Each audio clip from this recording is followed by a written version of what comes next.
บนนึกเลยเนาะว่าคนไทยเขาจะเป็นคนแบบนี้เมื่อล่าสุดเนาะอ่อนมาอยู่กับแฟนก็ได้สักพักแล้วนะทุกคนล่าสุดเนาะเอ้าของมาให้เรื่อยๆก็คือ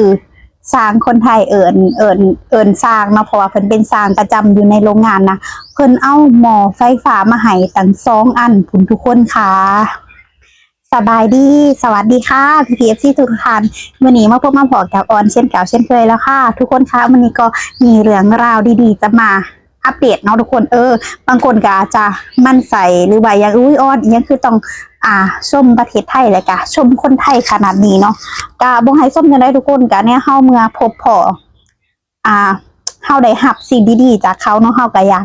มาแซ่มาเว้าให้ PPFC ได้รับรู้ว่าอ้อนได้รับสิ่งนี้จากคนไทยเด้ออย่างสิ่งนี้ทุกคนนี่อ้อนบอกกับแฟนพอดีเลยว่าที่แรกน้องอ้อนบอกว่าอ้อนอยากได้หม้อไฟฟ้ามาใส่เพราะว่าใส่แก๊สไร้มันกระเปื้อนกันนะก็อยากใส่หม้อไฟฟ้าแน่เพราะว่ามันสิได้ประซุมกันไปเนาะทุกคนใส่แก๊สแน่ใส่หม้อไฟฟ้าแน่มันจังบ่ได้เปลืองแก๊สเฮานำทุกคนนี่ทุกคนค่ะแทน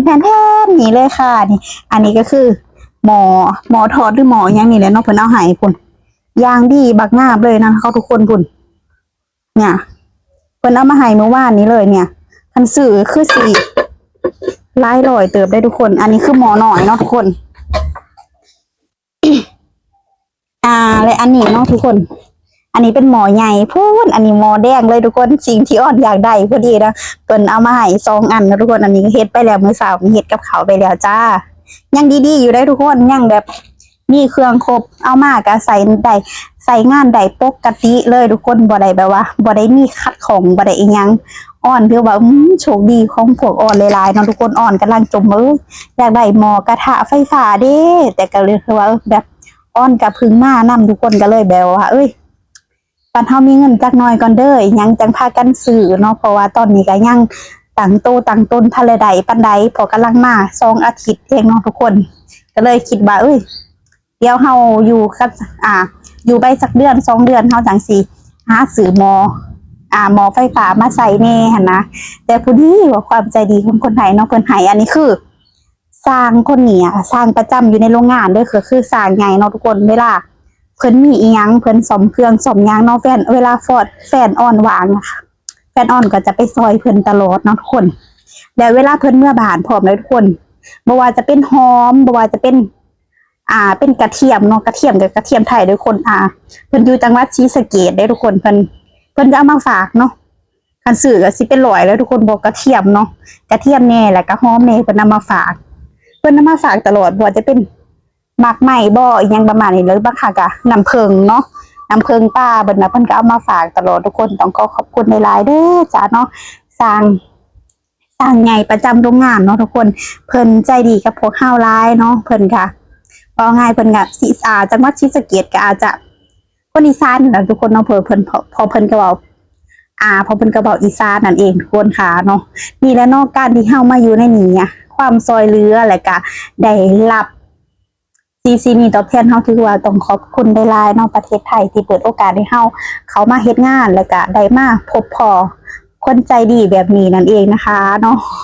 คือตื่นตันใจเลยทุกคนนะเฮาเป็นคนที่ได้รับได้เป็นสิ่งที่ว่าได้รับเนาะก็คือแบบบางครั้งลูกหลานอีหยังก็สามารถมาพักบางอย่างนะเฮาได้เนาะเฮาแบบบอกง่ายคือเป็นคนให้เนาะแล้วเป็นคนให้บ่พอเฮาก็ได้เป็นคนรับเนาะทุกคนคือเพิ่นน่ะวางลูกอ้อนคอดเนาะเพิ่นก็ผูกแขนได้ทุกคนผูกแขนรับขวัญตั้ง500 บาทพุ่นคือใจดีมากๆเลยเนาะทุกคนเพิ่นใจดีแล้วพวกอ้อนก็บ่ได้นิ่งดูได้เนาะเวลาเพิ่นมีงานมีหยังที่ซ่อมเครื่องอีหยังบางครั้งเครื่องเพในโรงงานเนาะแฟนอ้อนก็ไปซอยตลอดไปแบบ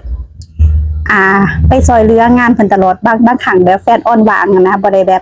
ได้มีหยังเฮ็ดเนาะก็คือนั่งพักผ่อนแบบงานมันก็แบบบ่ค่อยได้อันนั้นหลายปานใดเนาะช่วงนี้ก็ถ้าแฟนอ่อนก็ไปซอยตลอดเพิ่นก็ให้นั่นให้นี่ตลอดทุกคนบางครั้งไปหันไปนี่เพิ่นก็ให้ไปที่สำคัญเพิ่นยังบอกว่าแต่แบบขายหยังให้นี่ล่ะถามนี่ล่ะทุกคนว่าอยากได้บ่รถจักรแฟนอ่อนบอกอยากได้เพิ่นว่าเอาบ่สิแบบขายให้แฟนอ่อนรับปากเลยว่าเอา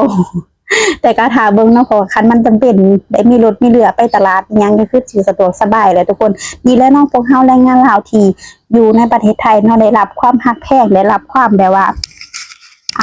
ให้สิ่งให้ของต่างๆนานาคือได้รับและก็ได้เห็นลายนั่นเองเนาะเฮาก็รู้สึก